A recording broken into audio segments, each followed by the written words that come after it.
Debris from the Titan was brought ashore by deep-sea robots on Wednesday as the U.S. Coast Guard continues recovery operations following the sub's catastrophic implosion.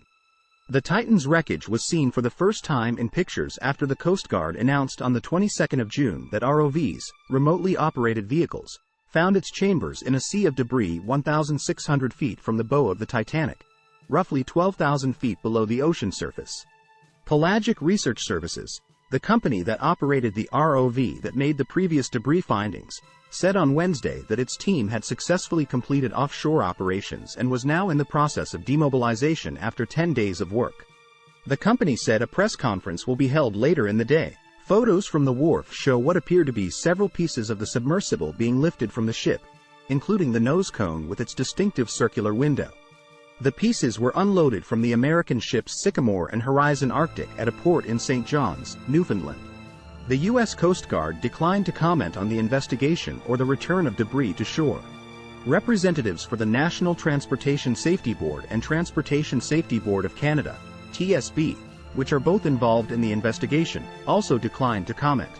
"We are not able to provide any additional information at this time as the investigation is ongoing," said Liam MacDonald, a spokesperson for the TSB said. The Coast Guard announced just hours later that presumed human remains had been found on the seafloor. They will now be formally analyzed. The CEO of the company that operated the Titan, Stockton Rush, British billionaire Hamish Harding, renowned French diver Paul-Henri Nargeolet and Pakistani businessman Shahzada Dawood and his 19-year-old son Suleiman were aboard the Titan when it imploded last week. The submersible lost contact with its mothership Polar Prince just 1 hour and 45 minutes into its descent to the wreck of the Titanic on the 18th of June, sparking a frantic 4-day search. Canadian, American, and French marine authorities and experts combed large portions of the ocean hoping to find signs of life before the tragic developments on the 22nd of June. The Coast Guard said last week that the U.S. Navy had detected sounds that matched an implosion or explosion sometime after the sub vanished and before rescue efforts were launched. Rescue efforts continued at the time because the information was not definitive, the Coast Guard said.